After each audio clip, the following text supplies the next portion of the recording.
Breaking news! NGO intrudes into village in West Malaysia without the consent of villagers to carry out conservation projects. I heard the people have been there for a really long time, and I personally think it's really inconsiderate of them not to involve the locals. Won't you at least ask for permission if you step into someone's house? Then how do NGOs communicate with local communities? For that, let's have our correspondents spread out across Sabah and Sarawak to answer this question. Welcome to Sabah and Sarawak, the two Malaysian states in Borneo. Both states are well known for being home to over 50 indigenous tribes, depicting a long history of rich and diverse culture. Acknowledging their cultural and natural wealth, therein lies the issue. How should we go about preserving cultures of East Malaysia, while also managing the protection of precious flora and fauna and ensuring the livelihoods of local communities are supported? To be more exact, can the cultural preservation of indigenous people and sustainable development overlap? I'm sure you have heard of the term cultural preservation somewhere before. In our case, it refers to any manner of protecting beliefs, practices, values, and the social behavior of the indigenous community without modification, such as that of which Hofstede has identified. Let's see if the following cultural preservation initiatives align with the United Nations Sustainable Development Goals, with a special focus on Goal 4, 8, 11, and 15. Let's all take a look at how precious samples of indigenous plants and knowing traditional methods of working with them can actually contribute to SDGs. For this, we knock on the doors of the Sarawak Biodiversity Centre. Lead Sarah, a project conducted by SBC in partnership with Indigenous tribes, emerges as a brainchild between indigenous and scientific knowledge. With permission from these tribes, indigenous plants with medicinal properties, along with knowledge on how they are traditionally used, are scientifically studied by SBC to be commercialized as personal care products.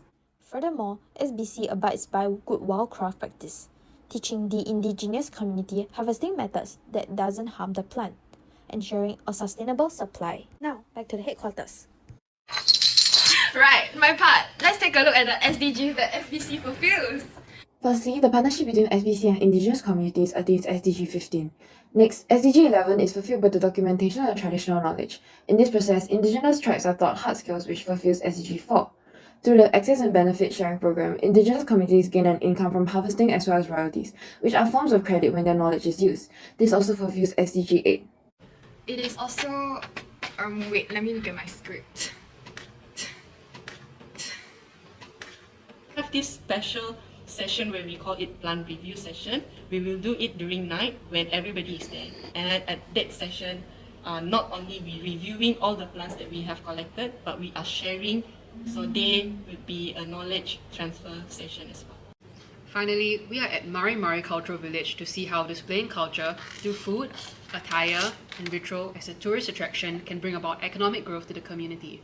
Recognized as the best tourism attraction under the non-nature/man-made category, the attraction displays the 5 largest indigenous houses in Sabah. I heard that most of the staff are actually indigenous too. Let's go talk to some of them. One of the biggest tourism attraction here in Sabah is our culture, because most of the people around the world come here not for the branded things, not for the bigger buildings. That is why we need to point our culture more out there. It's to again to educate people our ways here. Like you guys were really interested, so we cannot give any making stories for you guys. So we have to give you guys the correct information how they. So yes, training is very important here to be our guide here in Sabah.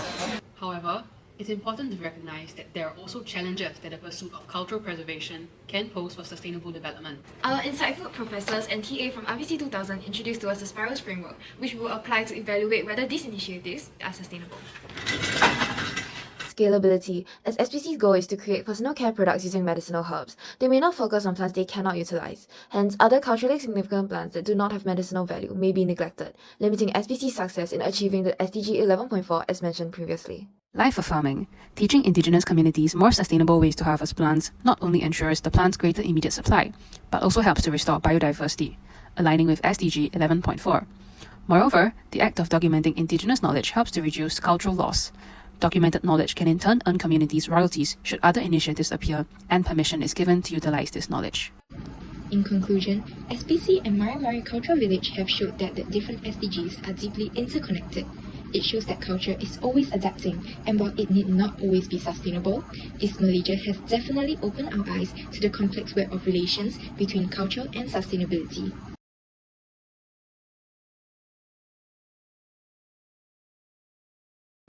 1, 2, 3.